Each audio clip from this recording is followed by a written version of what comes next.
Hi, this is Sam. Today I want to talk about after we made the decision for a hospice for my father, all the anger and the frustration that rose up from that decision. And this is actually the first stage of grief is that anger, that frustration. So I knew I just couldn't run down to the hospital right away or the hospice, whatever. I just couldn't run there right away. I just had this mindset of just anger, the frustration. So I knew I had to clear this. I had to honor these emotions. Sometimes we don't honor emotions, it becomes spiritual bypassing. And if we bypass things, then it becomes stronger. As what they say, what you resist persists. So I didn't really want these emotions sticking around and becoming stronger and stronger the more I ignored them. So I went to the local park, found a bench, and just sat there for an hour. And it was just sitting there in meditation, but I still had all these thoughts bouncing around. The emotions were not clearing.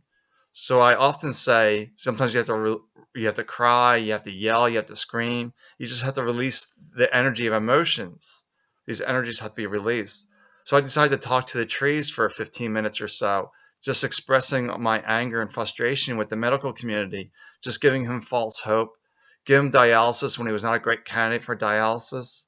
I saw just because you can give dialysis doesn't mean you should. I mean, if this person is going to create more suffering through dialysis, then is it really worth it? Because through dialysis, my father had a lot of delusional states after dialysis. It was very hard on him.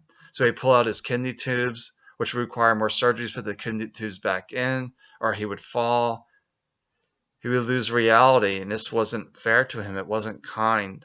So I had to deal with these emotions, and this was just by talking it out. The trees don't care. They're there. They're always still. They're always present. So if you have this anger, frustration, find the release mechanism that worked for you. It could be yelling. It could be screaming. It could be just talking to somebody that will deeply listen to you and non-judgment. And the trees did that for me.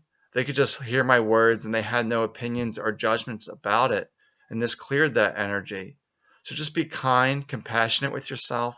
This is perfectly normal, this anger, this frustration. It's the first stage of many. Have a good day. Be well.